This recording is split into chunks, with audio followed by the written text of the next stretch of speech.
Hello my dear students. CBSE ने class 12th mathematics का simple paper जो है रिलीज कर दिया है। 3 घंटे का आपका पेपर होगा। 80 मार्क्स का आपका पेपर होगा, राइट। और आपको यहाँ पर जो है 20 मार्क्स आपका स्कूल भेजेगा। ठीक है, टोटल 100 मार्क्स का पेपर होता है। तो 80 मार्क्स का तो आपका सब्जेक्टिव पेपर होगा, 20 मार्क्स आपका स्कूल भेजेगा आपकी परफॉर्मेंस के according. General instruction, read the following instruction very carefully and strictly follow them। Part 1 इसमें दे रखा है जिसमें आपका 38 क्वेश्चन आपको दिए हुए हैं। पॉइंट 1 में आपको ये बोल रहा है all questions are compulsory. 5 section में इसको डिवाइड करा है ABCDE में। सेक्शन ए में 1 से लेकर 18 तक क्वेश्चन है, 1 to 18 मल्टीपल चॉइस क्वेश्चन है, यानी कि 4 आपको ऑप्शन दिए हुए रहेंगे, उनमें से एक करेक्ट आंसर है। Question number 19 and 20 assertion and reason का क्वेश्चन है।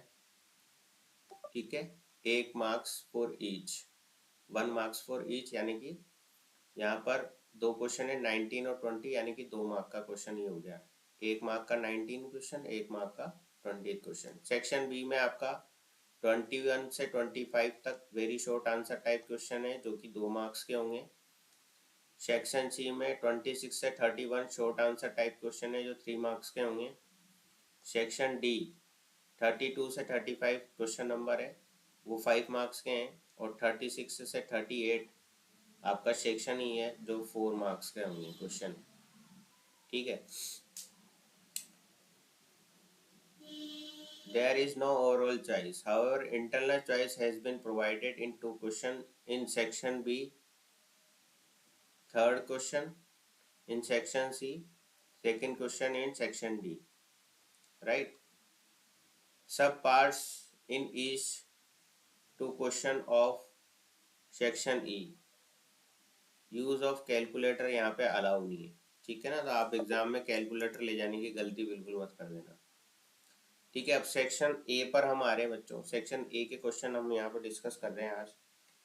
तो सेक्शन ए में आपको दिए हैं मल्टीपल चॉइस क्वेश्चन, 20 क्वेश्चन है 1 मार्क्स की, राइट। तो यहाँ पर आपको जो है फर्स्ट क्वेश्चन दिया हुआ है मैट्रिक्स का। ठीक है ना, मैट्रिक्स का क्वेश्चन दिया हुआ है। 12th में जो एलजेब्रा है, 2 चैप्टर हैं एलजेब्रा के, मैट्रिक्स और डिटर्मिनेंट, राइट। तो क्वेश्चन 1 आपको दिया हुआ है मैट्रिक्स का।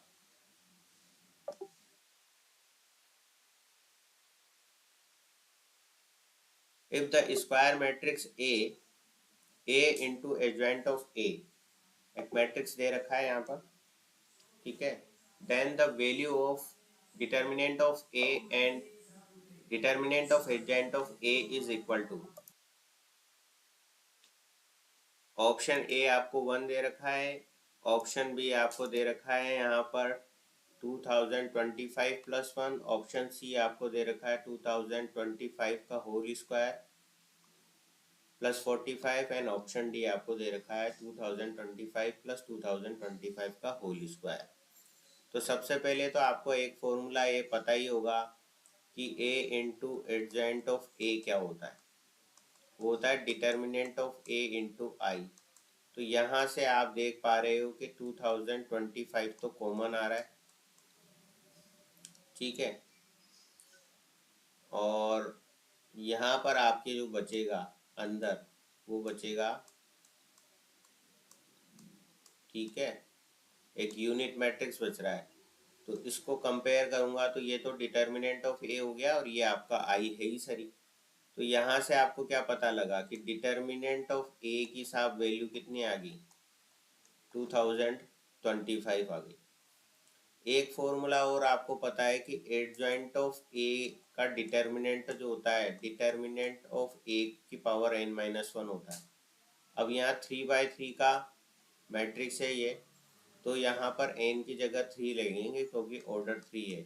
तो ये डिटर्मिनेंट ऑफ ए का स्क्वायर बनेगा, यानी कि 2025 का स्क्वायर बना साहब। अब यहाँ क्या पूछा है, determinant of A plus determinant of adjoint of A, यानी कि ऑप्शन डी आपको दिख रखा है, क्योंकि डिटर्मिनेंट ऑफ ए आपका क्या है यहाँ पर 2025 है, और डिटर्मिनेंट ऑफ एडजॉइंट ऑफ ए आपके पास क्या आ रहा है 2025 का होल स्क्वायर आ रहा है, यानी कि ऑप्शन डी जो है वो करेक्ट आंसर है इस गिवन क्वेश्चन के लिए। बस आपको ये दो फॉर्मूले याद होने चाहिए थे, ठीक है, कि a into adjoint of A जो होता है determinant of a into I के इक्वल होता है, और determinant of adjoint of a determinant of a की पावर n-1 होता है, where n is the order of a matrix. तो ऑर्डर 3/3 का है, तो n की वैल्यू यहाँ पर आपकी क्या है 3 है, right.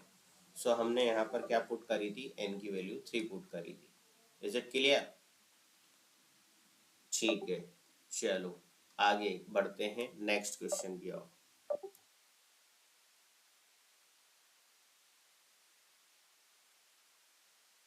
Next question number 2, assume x y z w p are the matrices of 2 by n order, 3 by k order, 2 by p order, n by 3 order and p by k order respectively. ठीक है ना, ये NCERT का question है, just direct ऐसा कैसे उठा के यहाँ पे छाप दिया।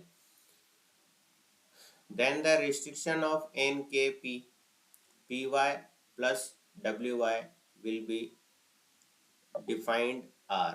4 ऑप्शन आपको यहाँ पर दिए हुए हैं, ठीक है। तो सबसे पहले मैं यहाँ लिख लेता हूँ, x का ऑर्डर दे रखा है 2/n, y का ऑर्डर दे रखा है आपको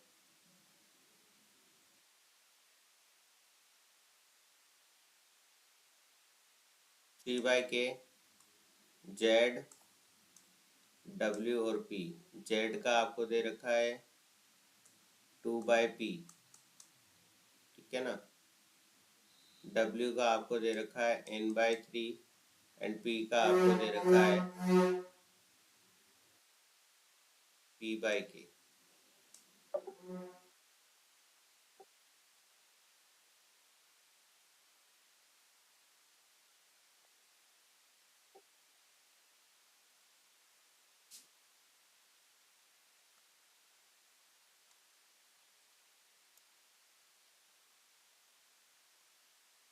ठीक है,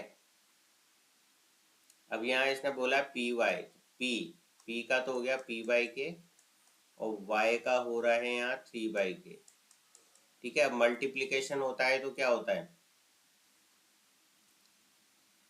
इसका कॉलम इसकी रो के बराबर होना चाहिए, यानी कि k बराबर 3 तो होना चाहिए, तभी मल्टीप्लीकेशन पॉसिबल होगा, ठीक है। और दूसरे का क्या दे रखा है यहाँ w, और w का दे रखा है यहाँ n/3 और y का आपको यहाँ दे रखा है 3/k, तो इसका कॉलम इसकी रो के तो बराबर है ही सही, ठीक है। अब हमको ये देखना है कि इन दोनों को मल्टीप्लाई करने के बाद क्या ऑर्डर आएगा, p/k ऑर्डर आ जाएगा, और यहाँ इन दोनों को मल्टीप्लाई करने के बाद ऑर्डर क्या आ जाएगा n/k हो जाएगा। अब दोनों का ऑर्डर सेम होगा तभी जो है एडिशन पॉसिबल होता है। k तो सेम है ही सरी दोनों तरफ, यहाँ क्या होना चाहिए p भी n के बराबर होना चाहिए, तभी तो ऑर्डर सेम होगा, यानी कि ऑप्शन ए जो है वो करेक्ट आंसर होगा। k = 3 होना चाहिए और p जो है n के इक्वल होना चाहिए। आई होप ये आपको क्लियर हो गया होगा। उसके बाद हमारा अगला सवाल आता है, the interval in which the function f defined by fx is equal to e to the power x is strictly increasing, ठीक है। तो ये आपको जो है करना है, ऑप्शन आपको दे रखा है, 4 ऑप्शन आपको यहाँ पे दिए हुए हैं, 1 से इनफाइनाइट, माइनस इनफाइनाइट से 0, minus infinite to infinite and 0 to infinite, ठीक है। तो सबसे पहले आपको यहाँ पर फंक्शन दे रखा है, उसको आप मान लो fx को y के इक्वल, ठीक है। तो y इज इक्वल टू आपको e to the power x यहाँ पर दे रखा है, ठीक है। तो आप डिफ्रेंशिएट अगर करते हो, dy बाई डी एक्स करते हो, तो वो तो e to the power x आ ही जाएगा। ठीक है, अब in the domain of r of the function, यहाँ पर x की कोई भी वैल्यू रखते हो, x बिलोंग्स टू r पे, तो ये फंक्शन जो है ग्रेटर देन जीरो मिलेगा इसका डेरिवेटिव। ठीक से, तो इसका क्या मतलब होता है, जब डेरिवेटिव ग्रेटर देन जीरो होता है तो इसका मतलब होता है स्ट्रिक्टली इंक्रीजिंग। ठीक है, तो यहाँ पर आपकी जो वैल्यू है वो क्या हो जाएगी, डोमेन जो इंटरवल होगा वो आपका क्या हो जाएगा, माइनस इनफाइनाइट से इनफाइनाइट, यानी कि ऑप्शन सी जो है वो करेक्ट होगा।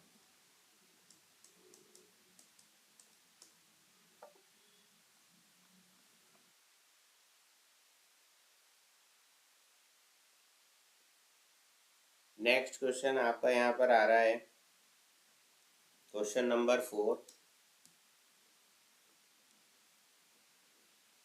If A and B are non-singular matrix of some order, of same order, then determinant of A आपको दे रखा है 5 के इक्वल। ठीक है, और पूछा है आपसे determinant B inverse AB square is equal to.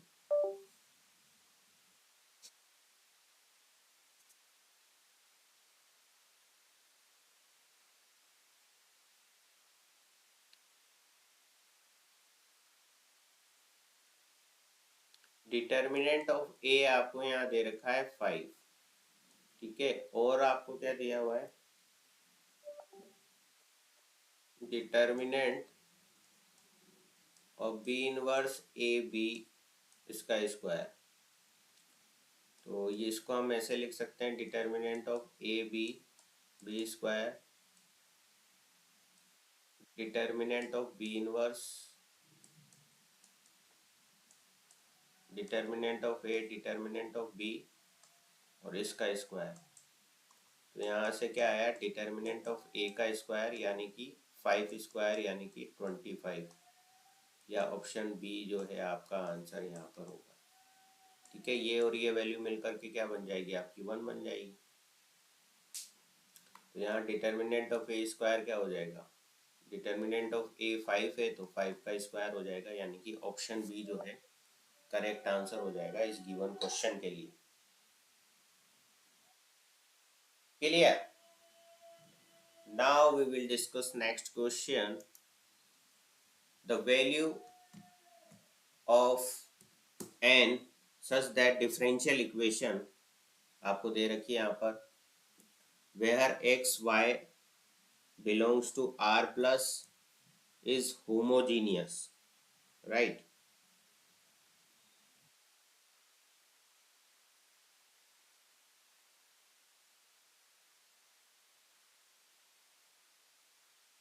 So the differential equation of the form dy by dx is equal to fxy is said to be homogeneous of degree 0, right? यानी कि अगर आपको डिफरेंशियल इक्वेशन दे रखी है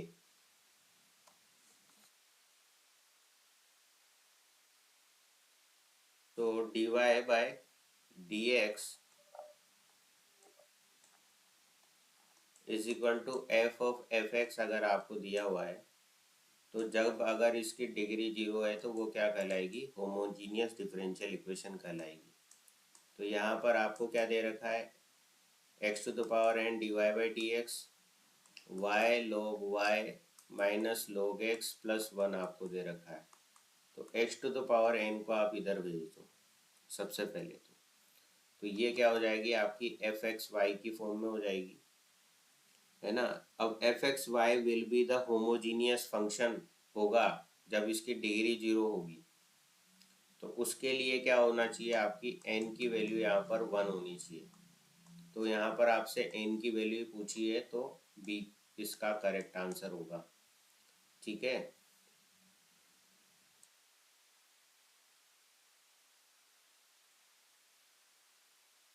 क्योंकि इस equation को आप कैसे लिख सकते हो, y बाय एक्स लिख सकते हो अगर n की वैल्यू 1 लिखोगे तो, और यहाँ पर क्या आ जाएगा log y by x plus 1 आ जाएगा। ठीक है, इस तरीके से हम इसको लिख सकते हैं।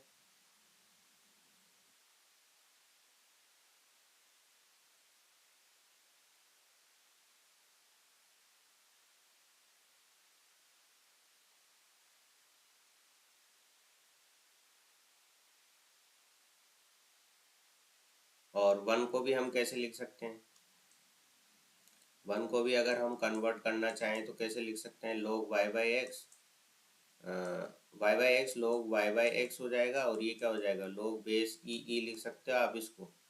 ठीक है, तो इसको अगर एक साथ करके लिखना है तो log m plus log n, log mn हो जाता है, तो इसको e करके आप लिख सकते हो।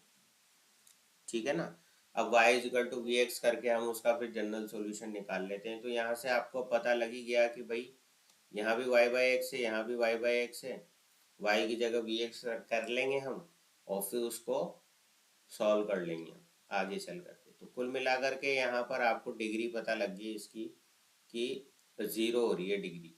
अब जब जीरो हो रही है डिग्री तो n की वैल्यू 1 रख रहे हो, जब भी जीरो हो रही है डिग्री, राइट। सो n की वैल्यू क्या आ जाएगी, 1 आ जाएगी। Next question, question number 6। 3 point आपको दे रखे हैं और पूछ रहा है कोलिनियर है क्या। तो कुछ नहीं करना, सिंपल डिटर्मिनेंट की वैल्यू आप 0 कर दो यार। ये तो बेसिक फॉर्मूला आपको पता ही है। जैसे x1 y1 यहाँ आ गया, x2 y2 यहाँ आ गया, x1 plus x2 y1 plus y2 यहाँ आ गया, और थर्ड कॉलम में तो क्या आ जाता है, 1 1 1 आ जाता है। यानी कि एरिया आप क्या कर देते हो, 0 कर देते हो, है ना। तो 1/2 भी आता है आगे एरिया के फॉर्मूला में, तो वो तो 0 में समा जाएगा। ठीक है, बस अब इसको आपको क्या करना है, एक्सपेंड कर दो रो 1 के करस्पॉन्डिंग। ठीक है, तो यहाँ x1 आ गया, यहाँ आ जाएगा आपके पास y2 minus y1 minus y2 plus y1 आ गया यहाँ पर। तो यहाँ आ जाएगा आपके पास x2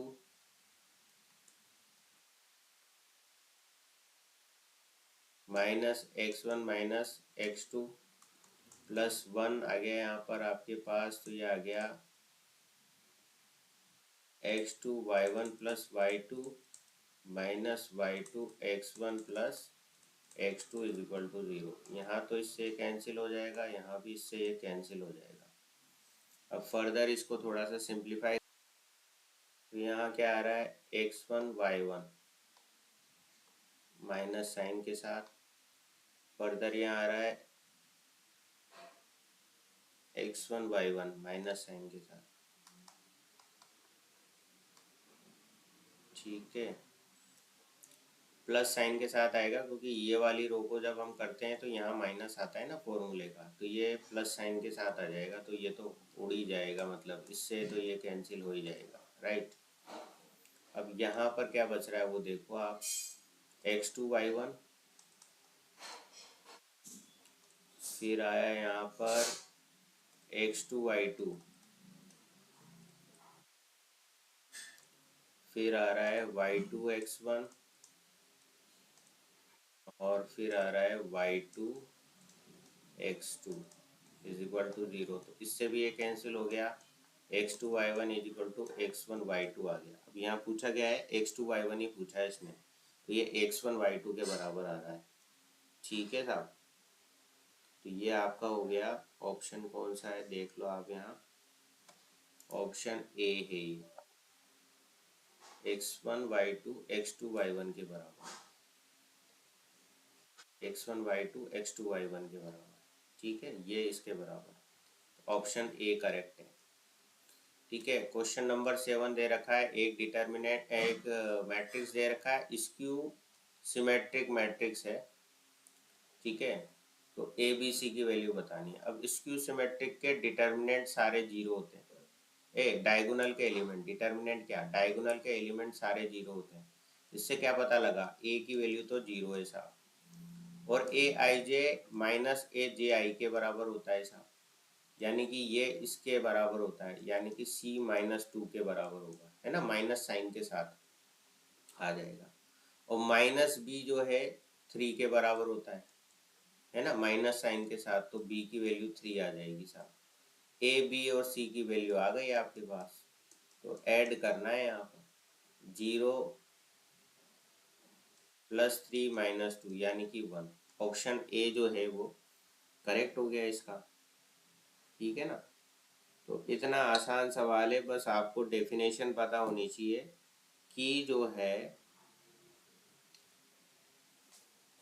स्क्यू सिमेट्रिक के डायगोनल के सारे एलिमेंट 0 होते हैं और ए आई जे माइनस ए जे आई के इक्वल होता है।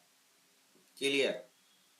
क्वेश्चन 8 प्रोबेबिलिटी का क्वेश्चन है, बहुत ही बेहतरीन क्वेश्चन है ये भी, ठीक है। यहाँ आपको क्या क्या दे रखा है देख लें आप। आपको दो इवेंट दे रखे हैं ए और बी। ए बार आपको दे रखा है, तो ए आप कैसे निकालोगे, 1 - ए बार आप कर दोगे, 1 - पी ए बार, ठीक है। तो ये क्या हो जाएगा, हाफ आ जाएगा। पी बी बार यहाँ दे रखा है, पी बी आपको निकालना है, तो 1 - 2/3 करके आप 1/3 निकाल लोगे, जो कि पी बी हो गया, ठीक है। अब पी ए इंटरसेक्शन बी भी आपको दे रखा है, ठीक है, तो पी ए यूनियन बी भी आप निकाल लो। इसका फॉर्मूला होता है P A plus P B minus P A intersection B होता है साहब। तो पी ए 1/2 है, पी बी 1/3 है, पी ए इंटरसेक्शन बी आपको -1/4 दे रखा है। तो ये कैलकुलेट करेंगे तो 7/12 आ रहा है साहब, ठीक है। अब आपसे पूछा है P A bar B bar, आपसे पूछा है अपॉन बी बार, है ना। कंडीशनल प्रोबेबिलिटी है, तो फॉर्मूला क्या बनेगा, P A bar intersection B bar upon P B bar. P B bar हो चुका इवेंट है और P A bar upon B bar आपको निकालना है, राइट। तो ये बनेगा। अब इसको आप कैसे लिख सकते हो, पी ए यूनियन बी का बार आप लिख सकते हो, ठीक है ना। चैप्टर 1 आपने पढ़ा है सेट्स क्लास 11 में, तो हम जानते हैं कि पी ए यूनियन बी का बार जो होता है P bar intersection B bar होता है। तो इसकी जगह हम ये लिख सकते हैं, राइट। और इसको हम क्या लिख सकते हैं, 1 - पी ए यूनियन बी लिख सकते हैं, ठीक है ना, इसको, राइट। क्योंकि हम जानते हैं ए प्लस ए बार क्या होता है, 1 होता है। P A plus P A bar वो क्या होता है, 1 के इक्वल होता है, तो उससे हमने ये लिख लिया, पी बी बार आ जाएगा। सो यहाँ पर आपको ये 7/12 निकल ही गया था आपका, ठीक है ना। पी ए यूनियन बी 7/12 निकला था, और पी बी बार आपको दे रखा है 2/3 के इक्वल। पी बी बार आपको दे रखा है 2/3 के इक्वल, ठीक है बच्चों।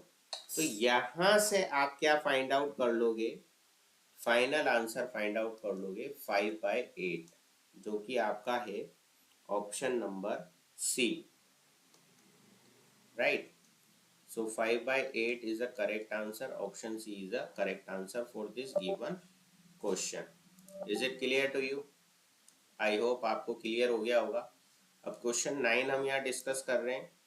The value of A alpha if angle between P vector 2 alpha square I cap minus 3 alpha J cap plus K cap and Q दे रखा है I cap plus J cap plus alpha K cap is ऑप्टस। ऑप्टस का मतलब, obtuse का मतलब हो गया आपका ए डॉट बी जो है लेस देन 0 है। अब यहाँ पी और क्यू है, तो पी और क्यू आप क्या कर दोगे, लेस देन 0 कर दोगे फॉर ऑप्ट्यूज एंगल, ओके।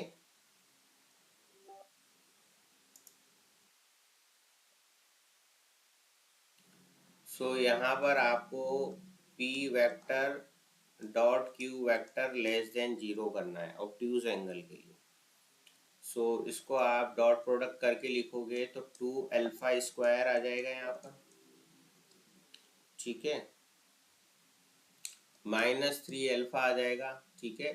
इसको कर रहे हैं हम, आई से आई वाले को करना है, जे से जे वाले को मल्टीप्लाई करना है, और के से के वाले को मल्टीप्लाई करना है, तो यहाँ पर प्लस का अल्फा लेस देन 0, तो 2 alpha square minus 2 alpha less than 0, 2 alpha common आ गया तो अल्फा माइनस 1 बचेगा यहाँ पर। तो यहाँ पर अल्फा बिलोंग्स टू क्या हो गया आपका 0 से 1। ऑप्शन बी जो है वो करेक्ट आंसर होगा इस क्वेश्चन के लिए। ठीक है बच्चों, इतना आसान सवाल है। बोर्ड एग्जामिनेशन में ये फ्री के नंबर हैं, आप 15 मिनट में 20 सवाल आप कर सकते हो अगर आपको फॉर्मूले याद हैं सारे तो। क्वेश्चन नंबर 10 बहुत ही आसान सवाल और बेहतरीन सवाल। ए वेक्टर का मॉडुलस दे रखा है, बी वेक्टर का मॉडुलस दे रखा है, ए प्लस बी वेक्टर का मॉडुलस दे रखा है और पूछा है modulus of A minus B. ठीक है, तो अब आपको पता है कि A vector plus B vector का मॉडुलस का स्क्वायर अगर मैं करता हूँ और A vector minus B vector का मॉडुलस का स्क्वायर में करता हूँ तो twice of modulus of A square plus modulus of B square मिलता है, ये हमको पता है साहब। तो यहाँ से आपको बस वैल्यूज ही तो पुट करनी है। We know that this expression, so put the value of this that is equal to 9। ठीक है ना, स्क्वायर कर रहे हैं इसका तो 9 हो जाएगा, इसका स्क्वायर करेंगे तो 16 हो जाएगा। ये दोनों मिलाकर के हुआ 25, 25 को 2 से मल्टीप्लाई करेंगे तो ये हो जाएगा 50। ठीक है, अब आपको पूछा है ए माइनस बी का होल स्क्वायर, इसको आप माइनस कर दोगे, ये कितना है, इसका स्क्वायर हो गया यानी कि 25 हो गया, तो 25 इधर से माइनस करा तो ये 25 बचा। अब आपको ए माइनस बी का मॉडुलस निकालना है, स्क्वायर था ना ये, तो अब मॉडुलस निकालना है तो यहाँ क्या आएगा 5 के इक्वल आ जाएगा ये, है ना, दोनों तरफ स्क्वायर रूट ले लो। ठीक है, तो ये 5 के इक्वल आ जाएगा, तो सी ऑप्शन आपका जो है वो करेक्ट आंसर है। ठीक है, लाइक शेयर एंड सब्सक्राइब। आगे के वीडियो देखने के लिए थोड़ा सा वेट करें, हम जल्द ही आगे के और क्वेश्चंस का सॉल्यूशन हम डालेंगे। न्यू बैच स्टार्ट हो रखे हैं।